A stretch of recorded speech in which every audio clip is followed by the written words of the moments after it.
Nang isaw-isaw kami. Pang ulam na. Ayun kasi yung food namin ngayon is bihon lang. So, bumili kami ng ekstrang ulam, isaw-isaw. Masarap po siya. Lalo na yung suka, maanghang, tapos may extrang sibuyas.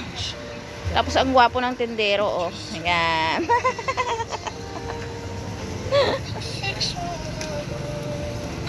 Ayan.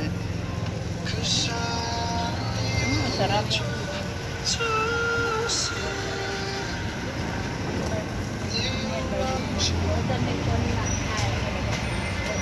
Makasalahan ko. Ayun, nag-table na sila. Yan.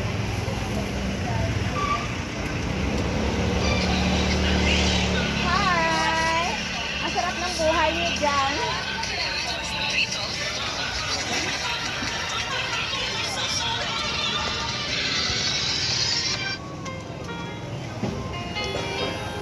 Isaw-isaw ng manok, baboy, saka yung taba ng baboy, may hotdog, ayan, may ulo, may dugo ng manok, ayan, ayun o, merong manok na tinuhog din, inasal, kaya ito